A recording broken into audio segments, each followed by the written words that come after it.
This is going to be a variation of some of our previous videos. So we have thoracic wall uprighting. We're in a seated or a standing position in kind of a quarter wall squat. We have our CT junction, double ball mobilization. We could also say this mimics like a dead bug overhead. So go check out those videos if you're looking for other ideas to work on this similar concept.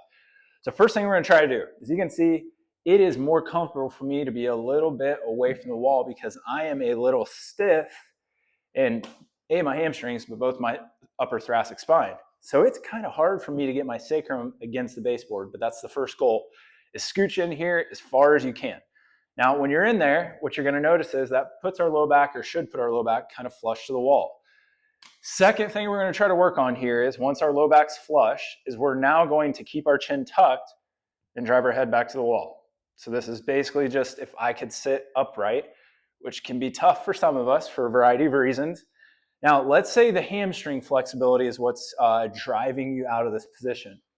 Just simply to bend those legs, and that might allow you to get a little flatter to the wall. So now once we're in that position, we want to keep the chin neutral, head back, low back should be flush, sacrum against the baseboard.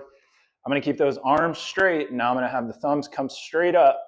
And what I'm going to do is work up overhead only so far that one or two things doesn't happen. If you watch my low back, it doesn't come away from the wall.